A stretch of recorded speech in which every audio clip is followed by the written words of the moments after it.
Hello YouTube, I am Roger, Keep It Simple RC, and today I'm debuting my new show, Red Flags.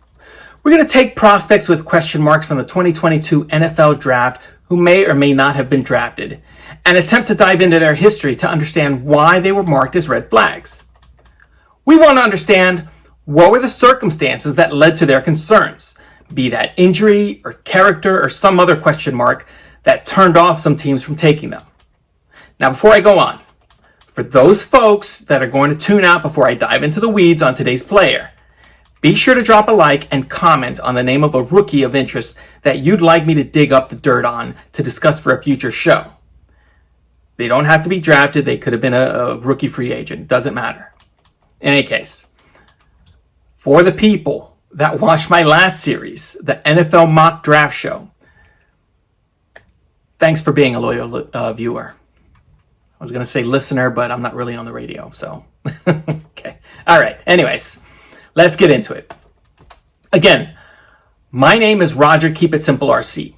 And on today's show, we are diving into the character concerns of New York Jets 4th round pick Micheal Clemons. What I'm going to share with you guys is information I was able to pull together from various sources. I did send out interview requests and such to some folks, but they never responded. So when I get to the point of the show where I either criticize or praise people and organizations, understand that I am expressing my opinion based on information gathered from my fact-finding mission. Now, if anyone out there watching happens to be someone that received an interview request from me, if you later accept my interview request, I'm still happy to jump on a call with you to fill in any blanks or correct the record for how I've portrayed the events. Okay? So, back to Micheal Clemons. He played his college ball at Texas A&M and Cisco Junior College. Why did he play at the JUCO level, you ask? Great question. Micheal Clemons went to high school at Saxe High School in Garland. That's Garland, Texas. He was coached by Mark Red Barons. So, if you're not from Garland, you're not going to know who Mark Red Barons is. So I'm going to tell you. He's the guy that founded the football program for the Mustangs in 2001. Side note. I reached out to Red, but haven't heard back from him. Anyway. Micheal thought he was going to be the next Brandon Jacobs when he was in high school. So he played running back early on. Then going into his senior year, he figured out he wasn't going to be anywhere near the kind of player Jacobs was. So he decided to make the switch over to defense for his senior year. Unfortunately, things didn't go very well because he injured his groin his first game out as a linebacker. And thus, no schools came calling when he was coming out of high school because the poor guy didn't really put any film together on defense to warrant an invite, really. But that didn't stop Clemons. The man decided that his best move would be to enroll at nearby Cisco Junior College, which is about a 3-hour drive from Garland. There he tried out for the team at the defensive end position, and he became a beast. So much so that the head coach at Cisco, Deontay Dean, nicknamed him the Cyclops. Micheal can't really tell you why he got that moniker, and I haven't been able to talk to Deontay to find out either. You'll hear this a lot from me today on today's show. I put in an interview request with Mr. Dean, who's now at Division II, Ouachita Baptist in Arkadelphia, Arkansas. I'm still waiting to hear back. In any case, what Micheal Clemons can tell you is that he became a highly recruited defensive end out of Cisco with 2.5 sacks and 30 tackles. 8.5 of those tackles went for loss. So, check out this list of schools that showed interest after his lone season at Cisco. You've got Ole Miss, Auburn, Tennessee, Oklahoma State, and of course, Texas A&M. It's not the whole list. That's just the schools that caught my eye. When he finally got to A&M, the head coach there, Kevin Sumlin, fell in love. He praised the young Clemons. Not enough to name him the successor to Myles Garrett, but he did like him a lot. I mean, why was he going to set that expectation on the young man anyway? That would have been crazy.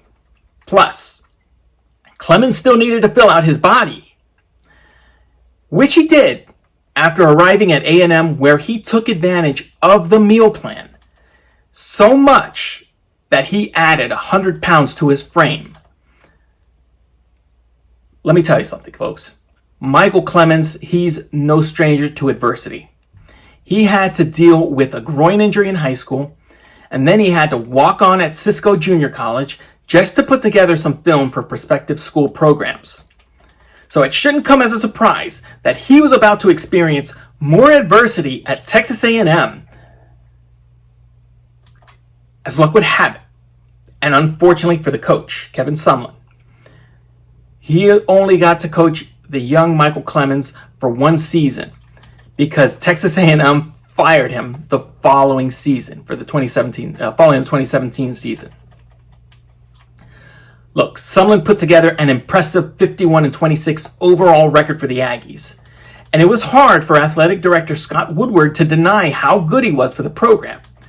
So much so that Woodward praised Sumlin as he was firing him, saying this: Kevin's tenure included some remarkable achievements, and he leaves our program as one of the winningest football coaches in our storied history. Woodward also added this: our expectations at A&M are very high. We believe that we should compete for SEC championships on an annual basis and at times national championships. I believe that we need a new coach to take us there. So, Scott Woodward turned around and hired Jimbo Fisher out of Florida State. Jimbo's Florida State Seminoles won the 2014 national championship prior to him joining A&M. They also won 4 Atlantic Division titles. But the funny thing is, 1 year after hiring Fisher, Scott Woodward left Texas A&M. His crowning achievement at A&M was handing Jimbo Fisher a 10-year, $75 million contract with a buyout clause that allows him to leave for any other program without owing the school a dollar. Did I mention that Jimbo and Scott Woodward were buddies at LSU? You know, where Nick Saban was becoming a legend? No? Yeah, well, silly me. I should probably also mention that Jimbo Fisher has compiled a 34-14 overall record in 4 years for the Aggies. So, you know, pretty much having the same success as Sumlin, but for way more money. Way to go, Scott Woodward. You're a smart guy. Anyways, after Woodward left A&M for LSU, speculation began that he would try to lure Fisher away with an 8-year, $125 million contract. Let me repeat that. 8 years and $125 million contract. So Fisher decided he's going to stay at Texas A&M. Who knows what happened? Maybe University President Bill Tate realized how Woodward likes to hand over free money to his friends, and maybe he had a little chat with him after that. Then again, maybe not, because Woodward gave the LSU job to Brian Kelly for a cool $10 million a year over 10 years. So he offered Jimbo 8 years, $125 million. He offered Brian Kelly 10 years, $100 million. Right? Anyways, if you ask me, Scott Woodward doesn't know what the hell he's doing. And if I were LSU, I'd fire his ass immediately. It doesn't take a genius to hire a coach from a top program, when all you have to do is throw a Brinks truck at him. Also, Kevin Sumlin should have never been fired. All he did for A&M was win. Not to the level Scott Woodward expected, of course. But if you're not Woodward's friend, you're never really going to reach that level of winning. Sorry, guys. I'm sorry about the tangent. Let me get back to Micheal Clemons. All right. So Micheal Clemons missed the 2018 season after suffering a foot injury in practice. So he was redshirted to save a year of eligibility. He came back in 2019 just in time for the COVID season.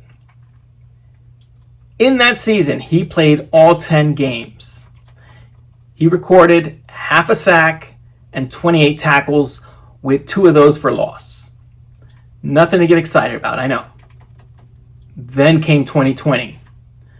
That's where Micheal Clemons played 5 games. Why? Because he injured himself, and that sidelined him for the second half of the season. This time, it was his ankle. Micheal knew that his draft stock was crushed because of the injury, so he decided to remain at A&M for another year to improve his stock. And it was a shame too, because Micheal Clemons was on a tear to start the 2020 season. He recorded 4 sacks in those 5 game appearances. Had he not been injured, he surely would have been at least a day 2 pick in the 2021 NFL draft, because he was on pace for an 8 sack or more season. So yeah, if you're keeping count, Micheal Clemons spent 5 years between junior college and professional college, without ringing any legal alarm bells. Legal alarms. Bells. I don't know, whatever. He did suffer 3 injuries. Those being his groin in high school, his foot in 2018, and then his ankle in 2020 prior to getting drafted by the Jets in the 2022 NFL draft. Any case, all hell broke loose for Micheal Clemons after the ankle injury in 2020. It all started on May 18th, 2021, when he was arrested for driving with an invalid license. Now, typically, a license is good for about 6 years in Texas. Now, remember, prior to 2021, I outlined 5 years of his life where he spent most of his time playing college football.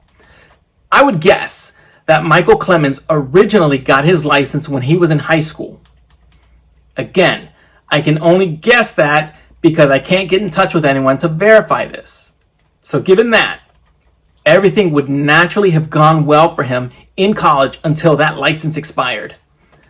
But deciding to stay another year in college to elevate his draft stock set in motion a shitstorm for this poor guy. Now let me give you a quick fact about Texas.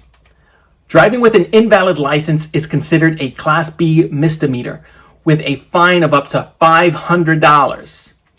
Now, it's up to the discretion of the police officer to decide whether he's going to issue you a citation, to appear in court, or arrest you if you're caught driving with that invalid license. So there's 2 choices you can make. Give you the citation or arrest you. Now, reporters, they haven't been shy about calling out his 2 arrests. So we can safely assume that this May 18th incident ended with his initial arrest. Again, this is speculation on my part because the Texas A&M University Police hasn't gotten back to me with the arrest records I requested. But I'd say there's a 90% chance that this is how it went down. Now, pop quiz. Did you guys know Texas A&M University has its own precinct? I sure as hell didn't, because until I started looking at Micheal Clemons, I had no idea a college campus would do that. Anyways, I also want you to all consider something else before I go on. I did put out a request to interview Micheal Clemons. He hasn't responded, right? He hasn't even acknowledged that request. I don't blame him, because honestly, who wants to be interviewed by a nobody with a YouTube channel? All right? I mean, I don't hold that against him. As a matter of fact, I applaud him for not looking to put out something that could further hurt his image. I mean, the guy's been through enough. In any case, I'd guess that Micheal Clemons didn't have a lot of money in college, and most likely did not have a good financial support system in place. I mean, when I was in college, $500 would have been really hard for me to cough up. Plus, and slight tangent, my wife likes watching these prison shows, right? There's one episode of Cell Block 6 Female Lockup where there is a woman who stayed in jail because she didn't have $400 to post bail for herself. I don't know what the hell she did. I just heard that part, so I thought it was interesting. I thought I'd share it with you. So let me ask you this, the viewer. How is a college kid with no one able to support him financially going to pay a $500 fine? I say he had no financial support because when he was drafted, he admits to being alone in his apartment to take the Jets' call. Now, what person with a support system sits alone in their apartment to take a life-changing call? Right? Anyways, let me set up this scene for you. You're on the football team in college. Your time is spent practicing and studying your playbook, right? And this is happening when you're not on the road to play a game. Plus, you have to find time to study for your classes. When would you have time to find a job that won't take time away from football and your studies, and that will pay you enough of a salary to pay a $500 fine? The answer is, you don't. Not if you want to have a shot at the NFL. If you think it's possible, well, you've probably been watching too many movies. And honestly, you might want to consider stepping outside of your bubble. Anyways, my guess is this. Micheal Clemons didn't have the money to pay the fine, so he decided not to make the court appearance until he could find the money. But here's the kicker. In Texas, if you fail to make a personal appearance for a traffic ticket within 10 business days, a warrant will be issued for your arrest for failure to appear. Now, it was also highly reported that Micheal had a warrant out for his arrest. Can you now guess what that warrant was for? You guessed it. Failure to appear. Quick side note. The official poverty rate in the state of Texas is significantly worse than the national average. All right, back to Micheal. With the warrant now in place after failing to appear in court, Micheal Clemons was guilty of one of the most egregious offenses in Texas. Poverty. Because he was too poor to pay a fine. Now that's a concept that's impossible for reporters to comprehend. You know what reporters I'm talking about, right? That's the people who brag about their golf game every chance they get, which is why they don't bother digging into character concerns. They just want you to buy their newspaper so they can go on keeping playing golf. But Roger, he could have gone to court and explained that he doesn't have the money to pay the fine. Yes, he could have done that. Is it fair of us to expect a kid to know everything about everything? I mean, for example, before I told you, did you know that driving with an invalid license is a Class B misdemeanor in Texas? Before I told you? Did you know Texas A&M had its own police department? If you say you did, you're full of shit. Because I didn't know this before I started looking into Micheal Clemons. But Roger, didn't he post an $11,000 bond after his second arrest? To that, I'll just say this. Yes, he did. And I haven't been able to uncover where the source of those funds came from. But I will say that Jimbo Fisher signed a $75 million contract with Texas A&M in 2018. Okay. Now we're getting to this part about his second arrest. Again, I'm still waiting for the Texas A&M University Police to send me the redacted version of Mr. Clemons' arrest record. So I have to rely on various news stories that were published around that time. Prior to the night of August 26, 2021, Micheal Clemons already had a warrant out for his arrest for failure to appear, because of the invalid license charge. So police that night, August 26th, they were called out to the McFerrin Athletic Center that night. And that's where they found Mr. Clemons sitting in a truck, Apparently, the truck had a boot on it, so it wasn't going anywhere that night. Officers asked Micheal for his name, and this is where he made his first mistake that evening. For most people, when you're approached by police, they don't realize that they are under no obligation to testify, to identify themselves if they are not under arrest in the state of Texas. For Micheal Clemons, I don't know he knew this because he decided to give a false identity, right? And I would guess that the man was afraid of going to jail that night because I'm guessing he knew that he had a warrant out for his arrest. Now, let me also note that when you identify yourself to police officers, the first thing they will do with that information is check for any outstanding warrants. In Texas, they created laws that make it pretty easy for the police to have their way with you. For example, if the police smell marijuana coming from your car, they have the authority to search your vehicle because the smell gives them probable cause. I'm just saying. So Micheal Clemons, he was screwed that night because he was sitting in the truck. Had he been on a park bench, things could have gone a lot better for him. All right? Anyways, for those keeping notes, you have no duty to identify yourself to police in Texas. Also, it's against the law to give false information to the police. Now, one other note.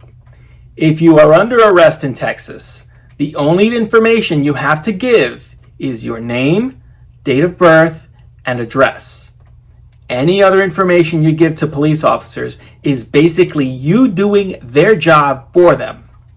So shut up. Sorry. One more note. If you do give false information, it's a Class B misdemeanor in Texas, which will get you 6 months in jail. Okay? So, Mr. Clemons gave false information to the police. That was a misdemeanor. Then officers say they smelled marijuana in the truck according to KBTX, right? That's a local news station. Now, this part's a little sketchy because there was also another report by KAGS that said an officer saw drug paraphernalia in plain sight through the window. There was another report somewhere that said Micheal was high, but stupidly I closed my computer that night and lost the report. Anyways, I'm still waiting for university police to send me the arrest record. Have you heard that before? If you're keeping count, that brings us to 2 strikes.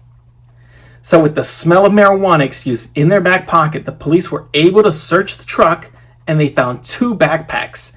One had a 9mm handgun and the other had what were described as hollow point bullets. I wish I could verify this, but I haven't gotten the police report.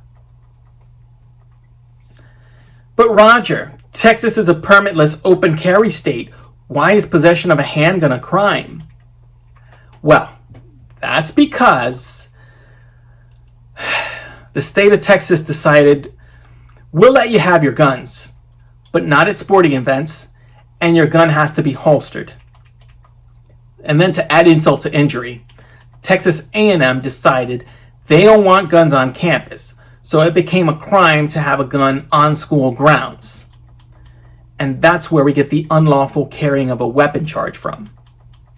So poor Micheal Clemons had an unholstered gun on school grounds. So that's 3 strikes now. The 4th strike is a bit sketchy for me because it's not clear how the police were able to identify Micheal, to pull up his warrant. Maybe they ran the license plate on the truck. Who knows? Doesn't matter. Did I mention that I'm still waiting for the police report? I would love to verify all this stuff. Anyways, what have we learned? From what I gather, Micheal Clemons was put into a desperate situation with little to no money, and he had, well, let's just say he made some stupid choices. Thankfully, he was a football player for the Texas A&M Aggies. Unfortunately, there are probably tons more people at A&M suffering a worse fate because they don't have a football program to help them out. But does this make Mr. Clemons a bad person? This is where I'm going to reveal my verdict.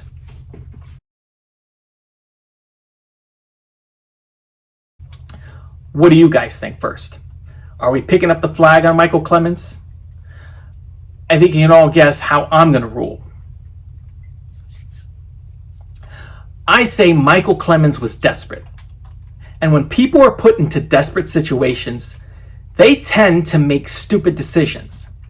I mean, I know I do. If you were paying attention, you would have taken note of the fact that Micheal experienced issues with food insecurity, right? But he was also an upstanding citizen for the first 5 years of his collegiate career. So maybe you were asleep when I mentioned he gained 100 pounds, all thanks to the Texas A&M meal plan for scholarship to athletes, Maybe you weren't paying attention when I outlined the first 5 years of his college life, Maybe you're an asshole. I don't know. What I will say is this, that if you can't empathize with the hand Micheal Clemons was dealt, you are probably a heartless human being. I mean, look, Micheal Clemons is a good person, and I expect he'll do good things after he signs his contract with the Jets. I mean, he's tall, he's scary, and he is intimidating. If he walked up to you on the street, you'd probably piss your pants. I'd guess that on the night of May 18th, when the officer took a good look at Micheal Clemons, his stature scared the shit out of him. And after seeing this giant of a man, the arresting officer probably retreated to a very Paleolithic place. So his first instinct was going to be to secure the very large Micheal Clemons in handcuffs, out of fear for his own safety. And that's a shame. I mean, really, it's a shame. Because if you see Micheal Clemons in interviews and you really listen to his words, you're going to walk away believing that Micheal Clemons is a gentle giant. All right. Thank you all for watching. If you can, drop me a like. And if there's anyone else you'd like to hear about on the show, drop a comment with the name. I'll do my best to dig up the dirt. Okay? Until then, I'm Roger, Keep It Simple RC, and I'll catch you on the next episode.